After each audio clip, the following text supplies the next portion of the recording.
You wanted a man inside a machine, and that's what you've got. But the human element will always be present. Fear, instinct, bias, compassion, they will always interfere with the system. Okay, but Dennett, I've got to give the American people something they can root for, something aspirational, right? They have to believe in this thing. Pretty good. That's not, I don't know how to sell okay. So I don't care how you do it. I'm asking you, come on, can you help me? Just get him to do that. The original 1987 RoboCop, made for just $13 million, became both a cult and critical hit for its graphic violence, humor, and sly cultural and political commentary, as it told the story of a cyborg policeman attempting to protect a dystopian Detroit from a crime wave and a corporate takeover.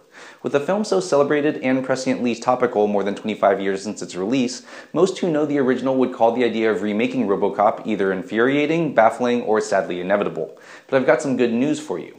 While not nearly as funny or gory as the original, the reboot of RoboCop continues the original's bold socio-political commentary, but with new themes to address issues Americans should be debating now and will surely grapple with in the near future.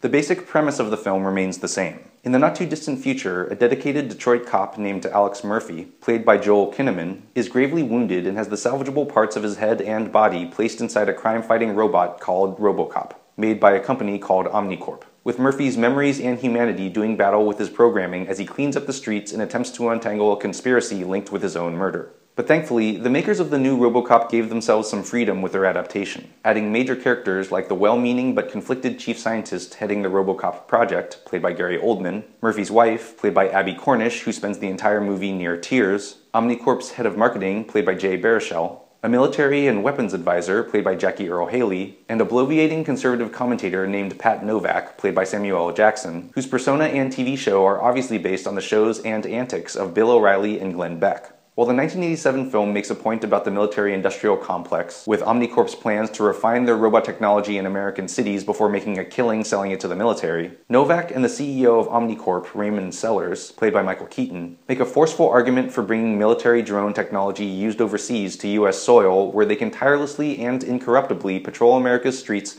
while keeping policemen out of harm's way. The focus on drones, how to sell them to the American public, and the need for humanity and how we fight wars and crime is where the new RoboCop truly distinguishes itself while placing it firmly in science fiction's proud tradition of using visions of the future to address current issues. The murky ethics of using drones overseas is a discussion Americans are basically not having, but we surely will as politicians increasingly consider using them in the US for law enforcement and patrolling borders. And as robotics and artificial intelligence continue to improve, we're seriously going to need to grapple with who or what we trust to enforce the law and, more importantly, pull the trigger. When we eventually have that debate, those in favor of the domestic use of drones will sound a lot like Novak and Sellers, since their arguments are not just rational, but very appealing. Sellers, who seems to be patterned after a tech CEO and actually steals a quote from Steve Jobs, isn't a traditional villain, but an ambitious futurist who truly believes he's doing the right thing to the point that he's willing to throw ethics out the window. There are a lot of other ways the new RoboCop differs from the original, including the fact that Murphy never has his memory erased,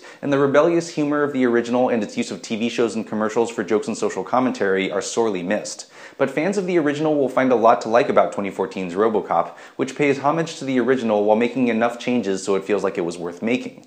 It's exciting to think that an action movie like this may spur audiences to think about our current and future use of drones, and with the film's overt political edge, I'll be very curious to see what issues get addressed if there's a RoboCop 2.